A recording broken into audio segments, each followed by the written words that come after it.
I can't buy the air I breathe. I can't buy the trees. I can't buy the deepest seas. But it don't matter, 'cause they're there for free. Hello and welcome to Around the World in 88 Tales. I'm David Heathfield and I am here at the museum in Exeter, the Royal Albert Memorial Museum, as part of the project Around the World in 88 Tales. And I'm delighted to introduce you to a dear storytelling friend and teacher, Rasheedat Sadiq. Hi Rasheedat. You're in Abuja, Nigeria, aren't Hi, you? David. Yes, I am Abuja, Nigeria. I'm so excited to be here. Fantastic. We're excited that you're with us. And Rashida, before we begin telling stories, could you tell us a little bit about yourself, about your interest in storytelling, and why you were interested in this project? Okay, so my name is Rasheedat Sadiq. I'm a storytelling teacher. I live and work in Abuja, Nigeria. And I've always loved listening to stories. I love reading books. And I like stories because it's a preserver of our culture. And I think that's one of the reasons I'm really, really interested in this project. I want to lend my voice to preserving the culture from different parts of the world. I also love that we can learn a lot of lessons from stories. It teaches us empathy, it teaches us about the world in general. And I get to learn about cultures from all over the world. Thank you. So beautifully put. I agree with every word you say. Well, Rashida, the object that I've brought today from the museum is actually not from England, it's not from Nigeria, it's an artifact from Oman. Okay, so here we have Oman, and it's a ring. Let me hold that up to the camera. It's a traditional Omani ring. It's a silver ring, and you can see it's very decorated. It's a filigree ring. And maybe I should hold it up like this because it would be put on the finger this way round. And on this finger, it's an index ring finger because in Bedouin culture in Oman, traditionally there would be a ring on every finger of both hands. And this is an index ring finger. And you can see it's got a flower design. So I'm just going to put that ring here so we can all see it. Beautiful. Like that. Yes, there we can see. It is beautiful, isn't it? And rings are significant in many cultures. And I'm going to tell you a story that I learned, and afterwards I'll invite you to tell a story. And this story, I'm not sure exactly where it comes from because I've heard different versions. It seems that this version may be from Iran, but I'm not sure. It's probably told in many different parts of the world. And it's called The Noblest Deed of All. If you're joining us on Facebook, live or recording, or on YouTube, please write in the comment who you are, where you're from, and you can comment on the story as well. So here's the story of the noblest deed. There was once an old man. He had 3 sons and he called them. He said, "Soon I'm going to die. I have a ring, a diamond ring, and whichever one of you 3 can do the noblest deed of all, he will have my ring when I am dead. Come back after a year." And the 3 sons went off in different directions to have their adventures. A year passed and the 3 sons returned. The eldest son was excited. Father, father, I should have the ring, the diamond ring. I have done the noblest deed. I met a stranger, and that stranger gave to me a purse full of jewels. He asked me to look after it while he went on a long journey. He didn't even count the jewels before he lent it to me. I took it from him, and he trusted me, and after he returned, I gave him back the purse. And guess what, Father? I hadn't taken any of the jewels from it. I gave him the purse with the same jewels that he had given to me. Now, don't I deserve that ring? The second son said, Father, I deserve the diamond ring more than my older brother.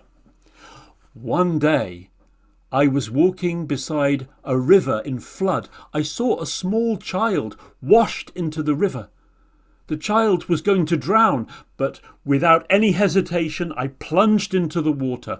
I rescued that child. I carried the child back to its mother. Isn't that noble, Father? Don't I deserve the diamond ring? And now the old man turned to his youngest son. Tell me, what did you do? A small thing, Father. One night, I was walking along the top of a high, sheer cliff. And as I was walking, I made out the figure of someone lying down right at the cliff edge. They were in great danger. I crept closer, cautiously, and I recognized this person, this sleeping figure. It was our family's sworn enemy. Silently, I tiptoed closer and closer. Yes, said the oldest brothers. Did you push him off? No. I gently woke him. I whispered to him and brought him away from the danger. The old man stood in silence. I ask all of you listening, which of the three sons deserves the ring? Which of the three sons did the noblest deed of all? You can write in the chat if you like. But let me tell you. My oldest son, what you did showed that you are trustworthy, but this is what I have taught you, and I would not say it is so noble. My second son, you indeed were brave, and I expect that of any of my sons. But was it noble? My youngest son, you saved our enemy's life. He will no longer be our enemy. From now on, his family and ours must be friends. This is the noblest deed. And my youngest son, you will have the ring. Oh, such a beautiful story, David, and well told. I give it to you to tell. Isn't it a Thank you beautiful so story? much. And if Thank you. you That's are, a beautiful. tuning in, please do write your comments about the story. If you have any questions, I'd be very interested to hear your perspective. But right now, let's hand over to Rasheedat Sadiq in Abuja, Nigeria. And please, Rasheedat, will you tell us a story? The title of my story is No King as God. It's a Hausa folktale, and the Hausa people are found generally in the northern part of Nigeria and in some other African countries. I'm not from the north personally, but I do live in the north, and I can relate a lot to their customs. So, No King as God is a story that took place long, long, long ago. And there was a king who the Hausas traditionally call an emir. So I have a picture of what an emir would look like with the robes and the turbans. And that was the king. Now, the emir was in charge of his large city and some other smaller villages around. The emir had a council of advisors, And it was the custom that any time people came to the chamber where the king was, they would greet him by saying, "May the king live forever. May the king live forever." Now, everyone did this except one counselor who came into the chamber and said, "There is no king as God." He did this all the time, and the king started to get upset, but he couldn't say anything. At the back of his mind, he started to plot. What could he do to get rid of this guy? Now, everybody started calling him "No king as God" because that's what he used to say. There is no king as God. He wouldn't say, "May the king live forever," as the others would say. Well, the king came up with a plan to get rid of "No king as God." He decided to give him a gift. So he called him and said, "No king as God, please come for this gift. You've been so loyal to me. I'd like to give you this gift." And he presented him with 2 rings. "These rings are very special to our kingdom," said the king. "Guard them well. You deserve them, but make sure you honor them." Well, no king as God couldn't refuse the gift, so he collected it. But he started to wonder, why would the king give only me a gift? Why didn't he give all the other advisors? He decided that he would keep the gift very safe. So he went home and got the horn from a ram. It was a hollow horn, and he put the 2 rings inside and kept it somewhere safe in his house. And he told his wife, "Dear wife, please guard this. It's a gift from the king, and I want to keep it safe." And the wife said, "No problem." Soon after, the king sent for No king as God again and told him, "No king as God, you're such a loyal servant. I would like you to go to the smaller villages and get us some strong, able-bodied men that can help us to build our city walls so that we can be safe from any invaders." Well, no king as God was very happy to do this, and he went off from village to village trying to recruit some hardworking men. While he was gone, the king sent some of his underlings to the wife to try to retrieve the ring, and they went to her. "Madam, please, can you give us the ring that your husband was given? He doesn't use it. He doesn't value it." "I can't.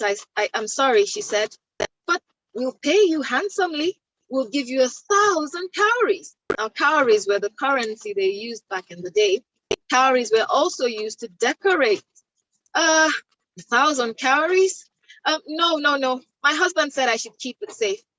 But he's not using it. And you're living in poverty.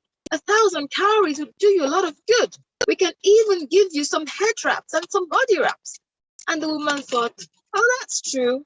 He's not using it. He's not wearing it. He's not selling it. It's of no use to anyone just stuck in the corner." And she gave them the ram's horn with the rings in exchange for the cowries and the cloth. When the king got the ram horn with the rings, he decided to get rid of it. So he sent his men to throw it far, far into the lake where it could never be found. That was the biggest part of his plan. Well, no king as God didn't know this, and he was doing his task. And shortly after, he came back. On his way back to town, he met his son and some of his son's friends fishing by the lake. So he went to join them. They were really excited to see him. "Baba, welcome, Baba, welcome." Well, he decided to stay with them while they were fishing. And soon the son caught a huge fish, and he gutted the fish, trying to clean it out before taking it home. While he was cutting, his knife struck something hard, and he was surprised. So he called his father. "Baba, come and see. There's something strange in this fish." So the father went over, dug his hand in, and what did he find? The ram's horn. He pointed upside down, and out fell his 2 rings. He couldn't believe it. "How did my rings get here?" he thought. Well, he put it back in the horn and kept it in his pocket. And then they went home. When they got home, he asked his wife for the ram's horn with the rings. And the wife said, "Well, I don't know. It's probably where you left it." So they both went to look. They didn't see anything. Now he was getting upset. "Where is the ram's horn?" he said. "I really don't know," she said. "Probably a rat took it." A rat, he thought? Well, he didn't know what to think. Was his wife telling the truth, or did she betray him? He just, slept over it. The very next day, the king sent for him. "Oh, no, King Asgard, welcome back from your trip. Tell us, how was the trip?" "The trip was fine, Your Honor," he said. "Well, we were able to get a lot of able-bodied men." And then the king said, "Wait a minute, you're not wearing the rings. Don't tell me you lost them. You know they're precious to this kingdom." And then he said, "There is no king like God." "Are you sure there's no king like God?" said the king. "Where are the rings?" And then he just put his hand in his pocket and brought out the ram horn and showed the king the rings. The king was so shocked, he was speechless. And after some time, all he could say is, "There is no king like God." And everyone else in the kingdom said the same thing. The king was so moved and became so humble that despite all his plans, he couldn't, get rid of him. He decided that, he truly deserved a bigger reward. And then he shared his kingdom with him because he found him so wise. They ruled the kingdom together. The end. Wow, Rasheedat, that's a fantastic story. I love the story. There's so much in that story. It's so rich. And, just a story inspired by a ring. And I think both of our stories that you told and the story I told are both what I would call wisdom stories. There's so much learning in those stories. Very beautiful. All inspired by this traditional Omani ring. Wow. Well, I want to say thank you again, Rasheedat, it's always a delight to listen to you telling stories, and thank you so much for joining us. And My pleasure. And please pass on my greetings to your wonderful storytelling children, Raihana, Radia, and Hamid, because they really are three of my young favourite storytellers in the world who come to everybody So join the World Storytelling Cafe as well. Okay, so thank you very much, Rasheedat. Goodbye. Bye. I can't buy the trees. I can't buy the deepest seas. But it don't matter, 'cause they're there for free.